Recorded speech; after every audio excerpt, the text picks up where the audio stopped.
خود بخود جہاں ریڈ ہے ریڈ بیٹھ جائے گا کیا؟ جہاں گرین ہے گرین بیٹھ جائے گا کیا؟ نہیں بیٹھے گا. جہاں وائٹ ہے وائٹ بیٹھ جائے گا کیا؟ نہیں بیٹھے گا. کیا ہوگا؟ تتر بتر ہو جائیں گے, خلط ملط ہو جائیں گے. وہ اس میں گھسے گا, اوپر والا نیچے, نیچے والا اوپر ہو جائے گا. یہ دو ہی طریقہ سے پھر ممکن ہے خوبصورت بننا, دوبارہ اس کا اسی حالت میں آنا. دو طریقے سے موجود ممکن ہے. پہلا طریقہ یہ ہے کہ آپ خود اپنے ہاتھ سے اس کو سیٹ کریں. پہلا طریقہ بچہ خود سے اس کو سیٹ کرے یا آپ خود سیٹ کریں. دوسرا طریقہ ریموٹ کنٹرول سے, ریموٹ کے ذریعہ اس کو توڑ دیجئے, ریموٹ کے ذریعہ اس کو پھر بنا دیجئے. یہ فیکٹس ہے, سائنس نے بھی مانا ہے کہ بگ بینگ تو یقیناً ہوا ہے, دھماکہ یقیناً ہوا ہے, لیکن ہوا نہیں ہے بلکہ کیا کیا گیا ہے؟ وہ کیا گیا ہے, اس کے پیچھے ایک سپر پاور ہے, اسی نے ایسا کیا ہے. خود سے کیا ہے یا وہ ریموٹ کنٹرول کے ذریعہ کیا ہے, اسی نے کیا ہے. ہم کہتے ہیں کہ اسی کا نام کیا ہے؟ اللہ ہے. میرے بھائیو, اللہ کی قدرت کو, اس کی وحدانیت کو سمجھنے کے لیے بہت ساری باتیں ہیں. ایک دو بات بتا کر میں اپنی بات ختم کرتا ہوں.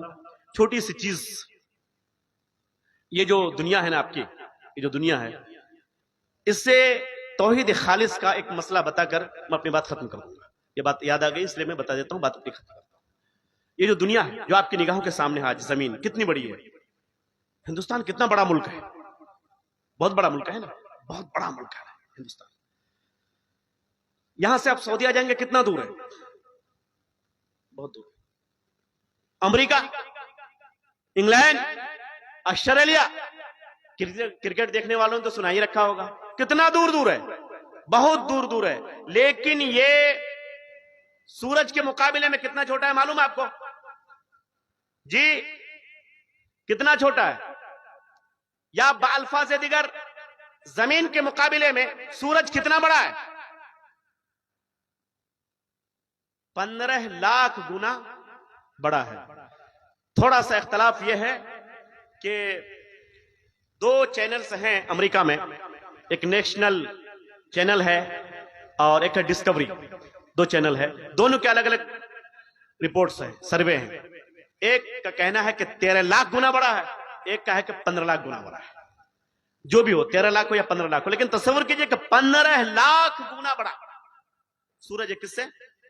زمین سے. اس کے مقابلے میں زمین اتنی چھوٹی. اور آپ سوچیں امریکہ کہاں, آسٹریلیا کہاں, یہ کہاں, وہ کہاں, اتنا بڑا سا یہ ملک, یہ دنیا کا نظام, آپ سمجھ رہے ہیں نا.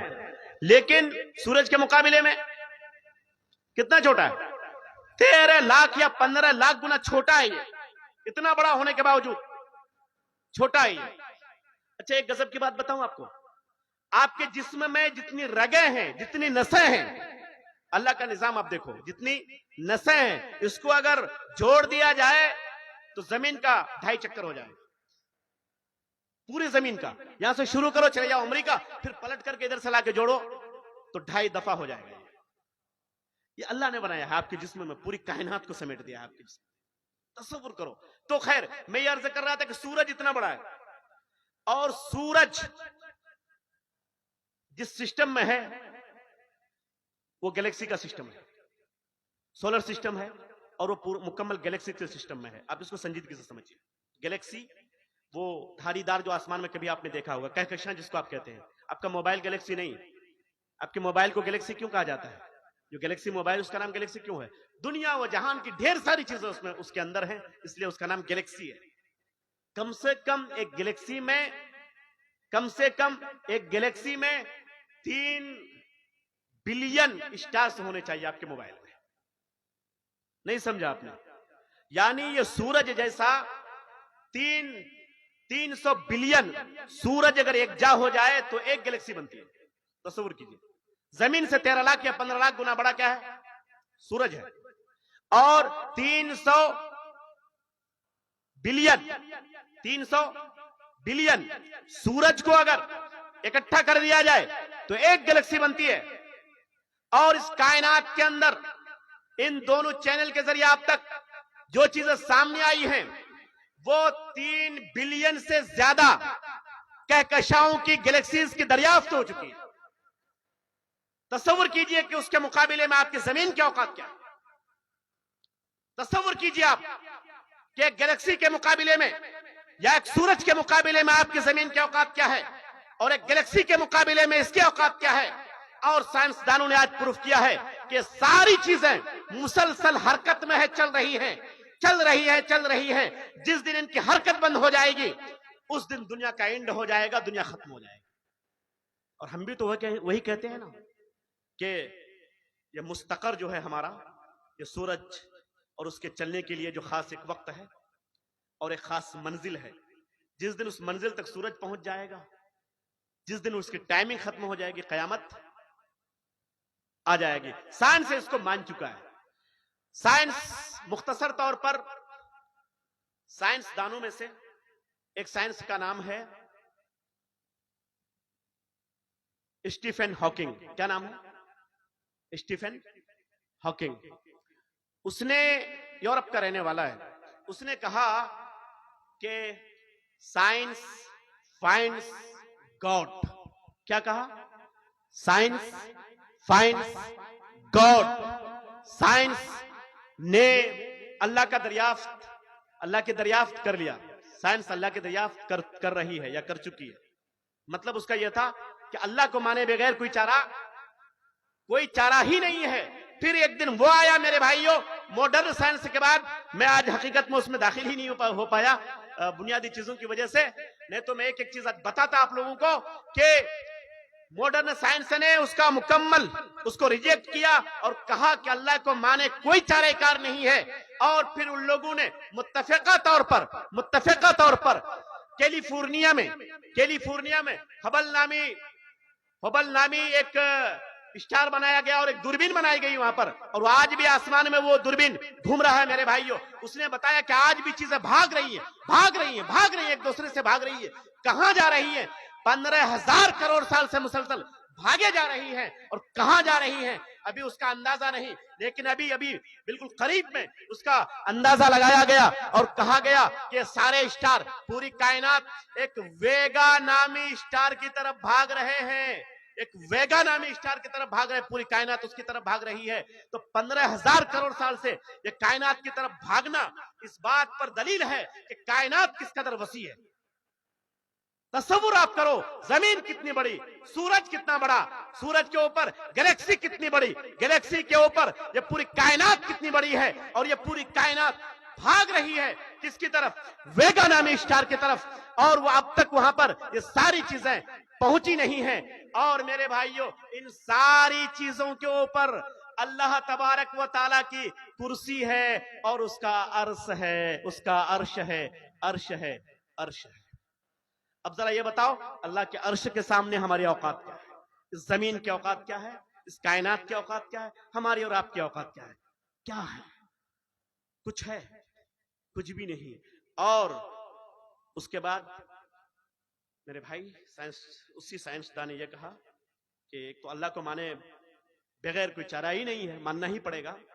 اور بڑی بات اس نے یہ کہی کہ اب ڈالر میں یہ لکھا جانا چاہیے کہ ہم لوگ تھک گئے, ہار گئے, اللہ کو نہیں مانیں گے, لیکن اب مانے بغیر کوئی چارہ نہیں ہے. اور آنے والی نسلوں کو بھی پتا رہے کہ اللہ کو مانے بغیر کوئی چارہ نہیں. اس لیے سرکاری طور پر امریکہ کے ہر ڈالر میں لکھا جائے, کیا لکھا جائے؟ In God we trust.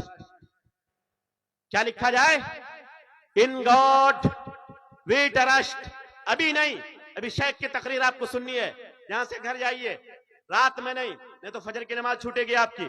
کل جب آپ کو موقع ملے اپنا موبائل کھولیے, گوگل میں جائیے اور نکالیے آپ امریکی ڈالر. اس کے دو طرف ہوتے ہیں, ٹیل اور ہیڈ. آپ اس کو پرکھیے, $1 سے لے کر کے $20 تک یا $100 تک کسی بھی کرنسی کو نکالیے, ڈالر کی اس ورقے کو نکالیے اپنے موبائل میں اور میرے جملے کو تلاشیے کہ وہاں پر لکھا ہے کہ نہیں, ان گاڈ وی ٹرسٹ. ہم اللہ پر یقین رکھتے ہیں, اللہ پر یقین رکھے کوئی چارہ کار نہیں. ہم بھی تو یہی کہتے ہیں کہ اللہ پر یقین رکھے کوئی چارہ کار نہیں.